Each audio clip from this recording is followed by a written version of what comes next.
Hello everyone, this is Kevin, your entrepreneur. And remember how yesterday I said in a very quiet tone, or maybe it was later the day, I don't know. My time zone is all off, as you can probably imagine, doing this in Berlin, where you guys are in the US.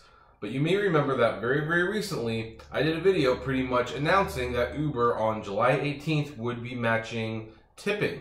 Basically, if somebody added tip to $1, Uber would match it $1. If someone tipped you $10, Uber would match it $10. And I, of course, was skeptical. Well, not skeptical. I should say it was a nice feature, but, you know, it was on a very slow day, and you were unlikely to get tips and everything. But some news that I got through the Lyft app today actually makes this way better, because Lyft, on that same day and into the morning after, is actually going to be doing one better. They are guaranteeing you'll be making 20% more. So basically, whatever you make, tips and all, you get an additional 20%, provided you do some drive before 8 a.m. the following day. Now, that's a good deal too. And I want to reinstate my position that, hey, you know what? These companies need to come up with a pricing model that makes them and us money without subsidies being necessary. I still believe that. I still encourage it. But that does beg the question, why do you think Lyft just all of a sudden decided to give drivers an extra 20%? Yes, they are more friendly than Uber. There's been no question about that in my mind. But on this particular day, out of the blue, well, it's because even though I don't think you're going to make a lot of money driving for Uber, getting the tips matched, guess what? That is going to attract drivers. Do you realize how much driver morale got boosted just because the tipping feature was added? Uber then says, hey, we'll match the tips. They're going to get more people driving that day. Even if it is the slowest day of the week, they will get more people driving. And the Lyft customers, they're going to get stranded. So Lyft has to match them, or at least give an offer that is just as good, if not better. And for the record, the Lyft promotion is the better one. If you're going to drive tomorrow, drive for Lyft, because 20% off whatever you make is better than getting matched on tips, especially since on Uber, people aren't really tipping yet. They probably will in 5 months once they're used to the idea, but they've been trained very hard not to tip. So, I mean, unless you were in the car telling people, hey, Uber's matching tips, I don't think you're going to get a tip. And even then you might not get a tip, because customers just are not used to tipping. But of course, this all brings up a bigger issue, and one that I'm kind of a little happy of. It kind of validates me, because I'm one of the, you know, we have a lot of people making rideshare videos. Lots of people, and some of them are better than others. Let's not lie, some of them are. And I don't feel like that's a bad thing. I think it's good to have people who make rideshare videos having different points of view. I really do.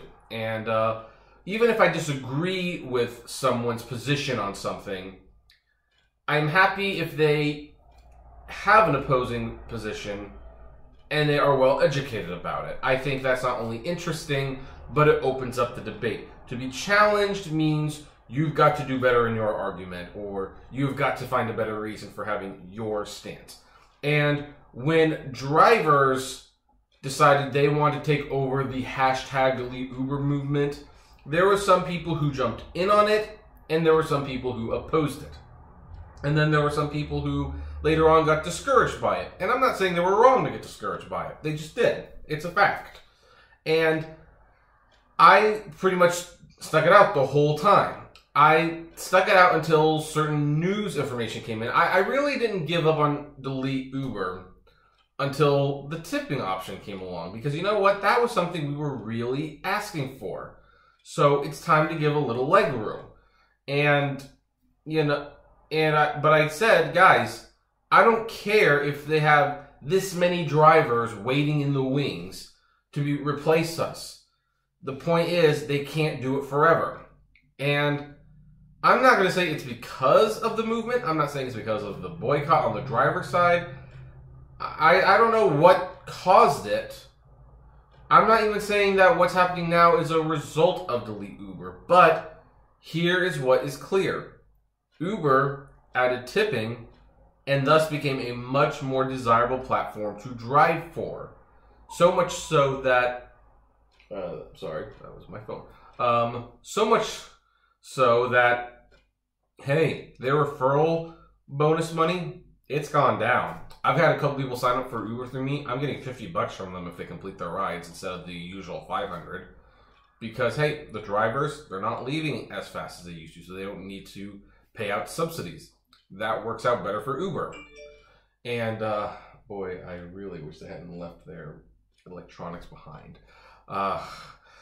And now you have this where Uber promises to match tips and people make videos announcing it, drivers get excited, and Lyft sees, hey, we're not going to have any drivers the next day. We have got to do something better. And guess what? Now they're offering a promotion of their own. One that, in my opinion, is better than the one Uber is doing. It's interesting. And if anything, this validates me a little bit because I went through a lot of garbage for my stance on hashtag Delete Uber. And there was even a YouTuber who, didn't name me by name, but actually went so far as to say in a video, it's like I never had driven for Uber before. I don't know what I'm talking about. And I had to admit, it hurt a little bit because I respected this person. I mean, I wouldn't say we were friends. We didn't ever meet. We never talked to each other. Never even commented to each other. But it was like, really? I don't know anything. I have a position that you disagree with, and well, anyway, not to get into politics, of course, politics. But what this says is this: drivers, whether other people want to admit it or not, whether Uber or Lyft want to admit it or not, they are important to the company. You guys, we do control the narrative to a certain extent. They will never publicly admit it, but we do. We are important at the moment. I mean, maybe under Travis Kalanick, here's the thing, Kalanick probably had a much better poker face than most CEOs. And I think he could say, he could say, hey, the drivers don't care. Or the drivers don't matter. We don't care about drivers. We don't need them. And he could say it till he was blue in the face because guess what? He believed it. He honestly believed it at some point. And there was no one to tell him, no, the drivers do matter. Now, I know Uber does not have a CEO yet, and we are still waiting for them to get one. And we are waiting for them to get one because that could determine whether or not the company gets better or not. I don't believe whoever they get to replace Kalanick is going to be more driver-friendly than the customers. The customers will always take the centerfold. They will.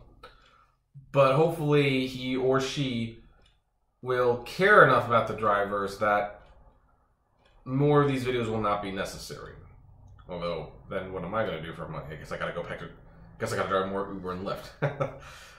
But, you know what? Now that he's gone, it does confirm that, yes, Uber was hurting from the driver exodus. They were hurting from people not driving as much, and hey, they had to do something to get the drivers back. And it worked a little bit. Then they decide, hey, we're going to do promotion because we'd like to get them more away from Lyft because they're still driving for Lyft. And Lyft saw that and they saw for what it was. This was an attack on them. So they offered a promotion to themselves. This is how it should have been working in the long run. Had we been doing Delete Uber much, much earlier and stuck with it, guess what? Who knows? Maybe the rates would be $2 a mile again. I don't know. I don't know. And the thing is, you might be saying, no one has stated from either of these companies that Delete Uber worked. You know what? They never would. They never would actually admit that. That would be admitting we had more power than they wanted to tell us. They want us to think we're replaceable. They want us to think that we have no power. And yes, to a certain extent, we are replaceable, but we're not replaceable on a mass scale. And Uber cannot go from retaining 60% of their drivers, which is a reasonable number to have driver retention, to only having 4%, which is not reasonable, because that means you're pretty much completely replacing your entire workforce every 100 trips. So the only reason I'm personally happy to be seeing this going down is because, for me, this is a validation that the drivers do matter to the companies. We do have some say. You know, if they are afraid of losing us to someone else enough, they will do something about it. And we have just seen them do that. They have shown their hand in that regard.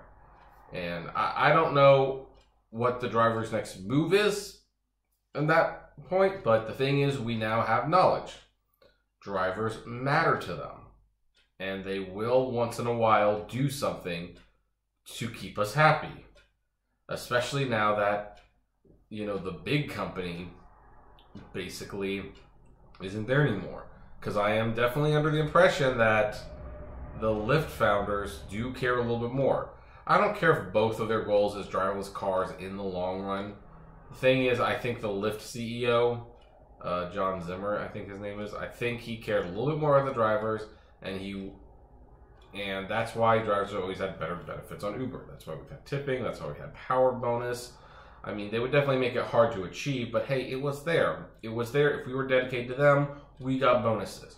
Uber very, very rarely did that. And now that Uber is actually going to be giving them their drivers bonuses, Lyft might have to match.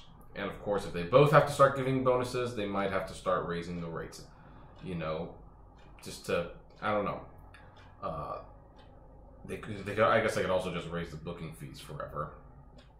That's, yeah, the booking fees. I guess I forgot to comment on that. Maybe I'll comment on a later date. But, okay, I've kind of rambled on enough about this. What do you folks think? Do you think this is a sign that Uber and Lyft are starting to value the drivers more? Or do you think it's just a promotion and that doesn't mean anything? But if it doesn't mean anything, why are they doing the promotion? I'd love to know. Comment below. Like, favorite, share, subscribe. If you enjoyed the videos I make, consider becoming a Patreon member or buying some swag from the Great Media Universe store. If you want to drive for either of these companies, referral links are below. You'll get a nice bonus. I can't guarantee it'll be the $500 that you used to get, but it'll probably be at least a few $100s. And as always, flame responsibly. Have a good one.